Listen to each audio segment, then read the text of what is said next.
Que le Seigneur lui-même soit tout dans notre vie.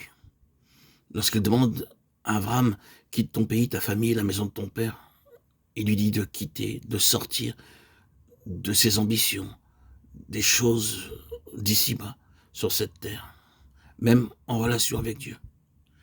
Il lui demande de quitter les choses que Dieu peut faire et que Dieu peut donner. Il lui demande de sortir. Pour aller où? À Dieu lui-même. Et reconnaissons-nous quelle sera l'issue de tout cela? Aux choses merveilleuses.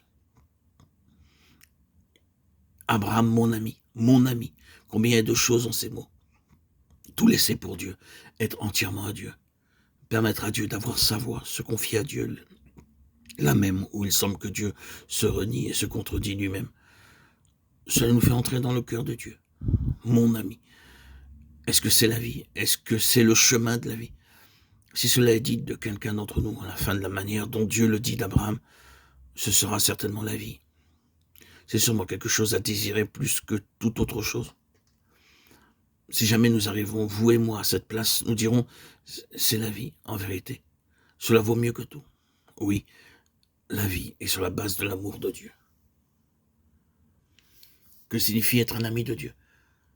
Ce n'est pas être un ami du monde, ni avoir l'amour de notre propre vie naturelle, de ses influences, de ses considérations, ni l'amour des ambitions, des projets et des succès dans les choses de Dieu. Ce n'est pas aimer ce que Dieu peut faire pour nous.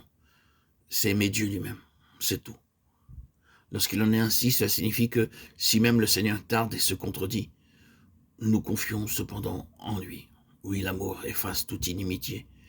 L'inimitié était venue de Satan par Adam. Elle est effacée en Abraham. Qu'est-ce que cela signifie? Effacée par la foi. La foi détruit l'inimitié, ses racines et ses fruits. Elle est progressive, naturellement. Abraham doit vivre toute une vie de cette manière. Mais il en sort comme l'ami de Dieu. Nous sommes dans le chemin de cette vie qui est le chemin de cette foi. Et j'espère que nous nous éloignons de plus en plus et sûrement de tout ce qui était inimitié. Y a-t-il encore dans notre cœur de l'inimitié contre Dieu? Sommes-nous désappointés devant Dieu? Sommes-nous mécontents de Dieu? Y a-t-il une ombre d'amertume? Y a-t-il quelques réserves? Y a-t-il en nous quelque chose de ce genre?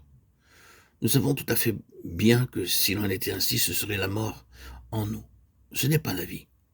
Le seul chemin, c'est de permettre à la vie d'agir en nous, en accord avec sa propre loi de la foi. Pourquoi sommes-nous désappointés? Pourquoi nous sentons-nous mécontents? Sommes-nous tout à fait sûrs que c'est parce que le Seigneur n'a pas été ce que nous attendions de lui? Sommes-nous tout à fait sûrs que ce soit cela? Sommes-nous tout à fait sûrs que ce n'est pas parce que les choses n'ont pas marché comme nous l'aurions voulu, parce que notre ambition est déçue?